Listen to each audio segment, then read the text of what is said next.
Creo en la vida eterna. Es el último artículo del Credo de los Apóstoles. Creo que esa pregunta, ¿qué pasará después de la muerte? Muchas veces la hemos hecho. Y yo voy a decirte qué pasará después de tu muerte. Pues no te aproximes mucho, pero yo te voy a decir qué pasará. Después de la muerte todos pasaremos o sucederán 4 pasos. Según lo que enseña la Biblia y la Iglesia pudo interpretar, podemos saber sobre los 4 pasos que sucederán después de la muerte. No sé si ustedes recuerdan cuando Jesús estaba en el monte Gólgota, crucificado, entre 2 ladrones, ¿no? Hay uno que era buen ladrón. ¿Y recuerdan ustedes qué le dijo Jesús ahí en la cruz? Hoy día, hoy mismo, estarás conmigo en el paraíso. Quiere decir que en este mismo momento va a ser juzgado digno de estar en el paraíso, digno de estar en el cielo. Y aquí hablamos del primer paso que se llama el juicio particular. Cuando llega la muerte, en ese mismo momento llega el juicio particular, que el Señor va a decir, ¿vas al cielo o vas muy lejos al infierno? No es así que después de la muerte tú puedes convertirte. Hay que hacerlo antes.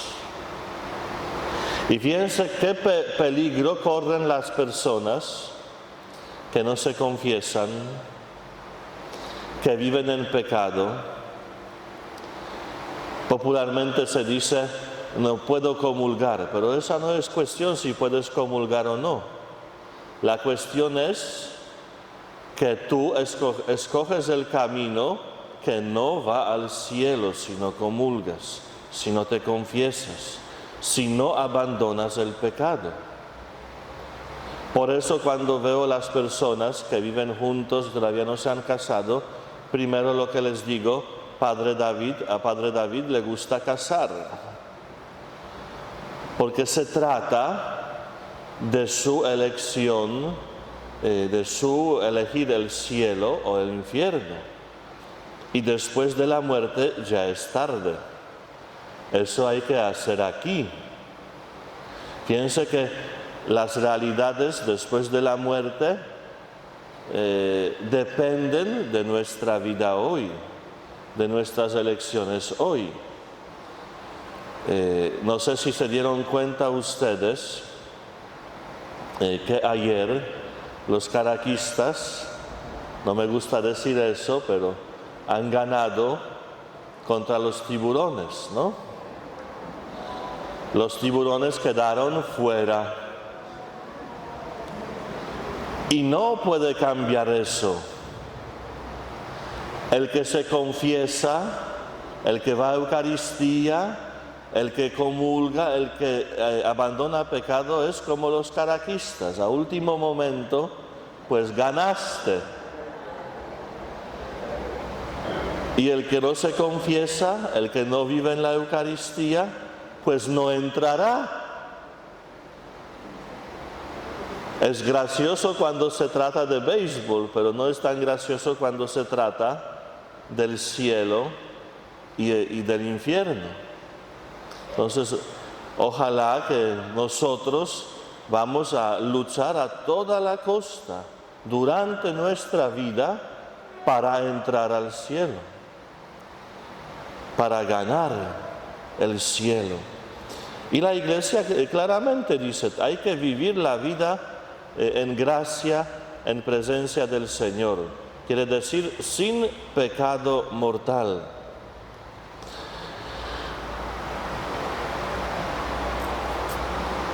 Después de este primer paso, cuando vamos a ser juzgados, hay dos posibilidades: el cielo o el infierno.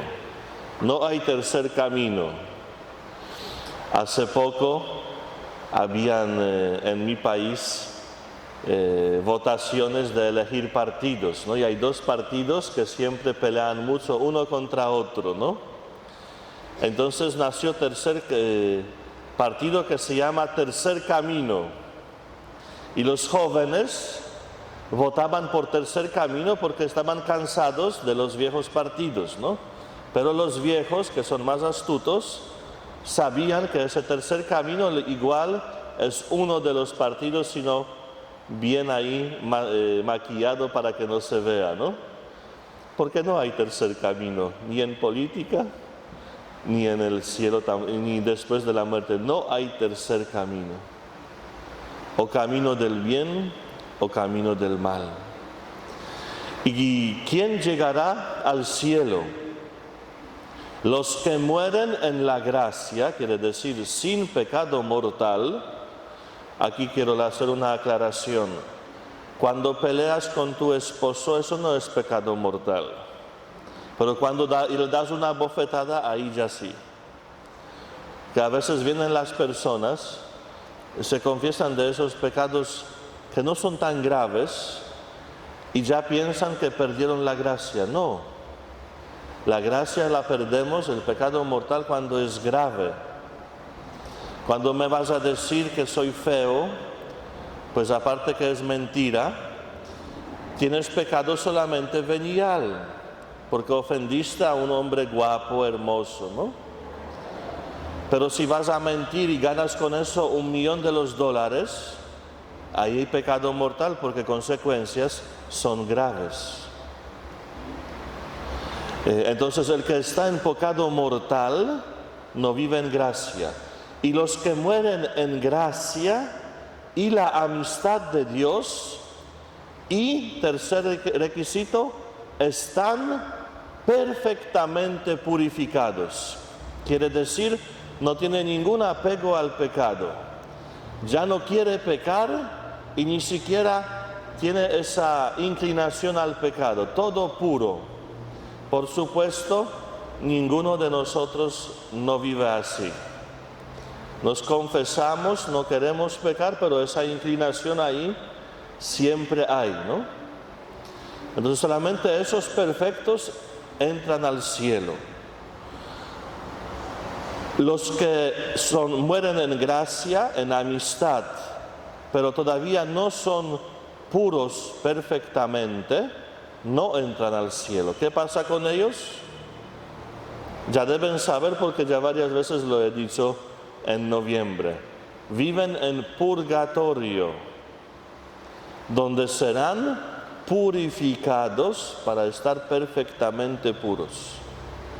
Entonces lo que nos toca a ti y a mí es purgatorio.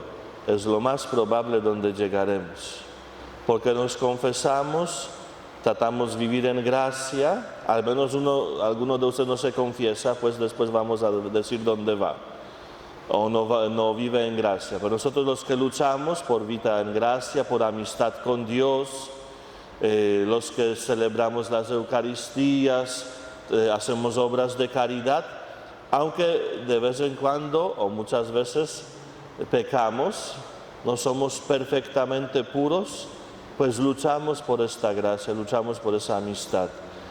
Es lugar purgatorio para nosotros. ¿Y quién va al infierno? Al infierno va la persona que no vive en gracia, no quiere amistad con Dios, niega a Dios, rechaza a Dios, prefiere vivir sin Dios. Y eso es muy importante, la palabra que voy a decir ahora. Esta persona se autoexcluye. Nadie tiene poder excluirte del cielo, solo tú con tus elecciones. Cuando te dicen en catequesis, en homilías, mira, hay que dejar el pecado, y tú te quedas con ese pecado y yo no quiero soltar porque yo sé mejor. Y cuando te dicen pues hay que alabar a Dios y tú dices no es necesario, yo puedo vivir solo, yo no necesito darle gracias a Dios en Eucaristías. Cuando te dicen hay que ayudar y tú dices no porque yo tengo que guardar para mí y para mí y para mí, corres riesgo de autoexcluirte del grupo de los rescatados por el Señor, salvados por el Señor. A veces cuando hablamos del tema de los pecados, algunos dicen, ¿y ese cura quién se hace diciendo quién va al infierno o quién va al cielo? Pues la palabra enseña quién va al infierno y quién va al cielo, no enseñan los curas. Solamente repetimos la palabra de Dios, pero no nosotros excluimos, sino cada persona se autoexcluye o se autoincluye dependiendo de sus decisiones, ¿no? Bien sabemos que cuando somos niños las decisiones toman los papás, pero llega un momento cuando tienes que tomar decisiones propias. Y esas decisiones siempre traen consecuencias, buenas o malas. Igual en la vida espiritual, tus decisiones traerán consecuencias, buenas o malas. Entonces, segundo paso es la elección del cielo o el infierno. Y después de ese segundo paso, primero es juicio particular, de inmediato juzgados. Segundo, o cielo o infierno. Y tercer paso, el juicio final. No sé si todos recordamos que el Señor prometió que regresará, que viene a los últimos días, ¿no? Y ahí viene el juicio final, donde el Señor ya va a juzgar o condenar o apreciar a todo el mundo. Dice la palabra, serán congregadas delante de Él todas las naciones, y Él separará a los unos de los otros, como el pastor separa las ovejas de las cabras. Pondrá las ovejas a su derecha y las cabras a su izquierda, e irán estos a un castigo eterno y los justos a una vida eterna. Ese juicio sucederá cuando viene Jesús glorioso, en último día, en último momento de existencia de este mundo. Eso nos prometió Él. Interesante es aquí que el fragmento que he leído es un fragmento que habla después de obras de caridad. Y los justos son los que hacen obras de caridad. Y los que no son justos o los injustos no hacen obras de caridad. Relacionado está con las obras de caridad. ¿Y qué viene después? El cielo nuevo y tierra nueva. Los que son justos serán rescatados por el Señor. Vivirán eternamente en paz, en felicidad, en fraternidad. Yo pienso muy bien o muy frecuentemente de este momento, porque no sé si ustedes tienen así, pero yo sí, que no todos me caen bien. Y el Señor dice que en aquel momento todos vamos a ser hermanos y tratarnos con amor y con paz. Yo no sé cómo Él va a hacer eso. que yo voy a mirar a los que me caen mal con amor, no sé. Pero el Señor lo hará de alguna manera. Ahora imagínate que puede ser que algunos que te caen mal a ti, el Señor los pone a tu lado y hasta vas a querer amarlos. Pues ese es el cielo. El amor del Señor que nos inunde tanto, nos provoca a amar a nuestros hermanos. Ya no habrá diferencias, ya no habrá divisiones, ya no habrá separación entre nosotros, discusiones, sino lo que habrá será fraternidad, paz y amor, eternos. Fíjense que nos enseña todos esos 4 pasos que hemos meditado. Este mundo de verdad es pasajero. Comparando con la eternidad, no es nada. Es como compararías un solo día comparando con 1000 años. Y nuestra experiencia humana nos dice que nos preocupamos más por un día que por 1000 años. Somos ilógicos. Cuando se habla de negocios, hay personas que quieren ganar en primera semana, ¿no? Y efectivamente pueden ganar primera semana, pero después quiebran. Y cuando hay un comerciante que tiene un poco más de cerebro, no piensa en ganancias en primera semana, ni primer mes, ni primer año, sino proyecta para futuro, ¿no? En 2 años, en 3 años, en 5 años, y ahí van surgiendo negocios que son estables. Sería bueno que nosotros seamos buenos comerciantes. No proyectemos un solo día de nuestra vida aquí, sino la eternidad. Que luchemos y trabajemos por la eternidad. Tan bueno el Señor que ha revelado lo que nos espera. Tan buena la Iglesia que nos ayuda a comprender esas realidades que nos esperan después de la muerte a todos. Yo no conozco ninguno que pudo evitar su muerte. Cuando el Señor llama, hasta ahí llegas. Y no te ayuda ni dinero, ni medicamentos. Cuando el Señor llama, ahí se acabó.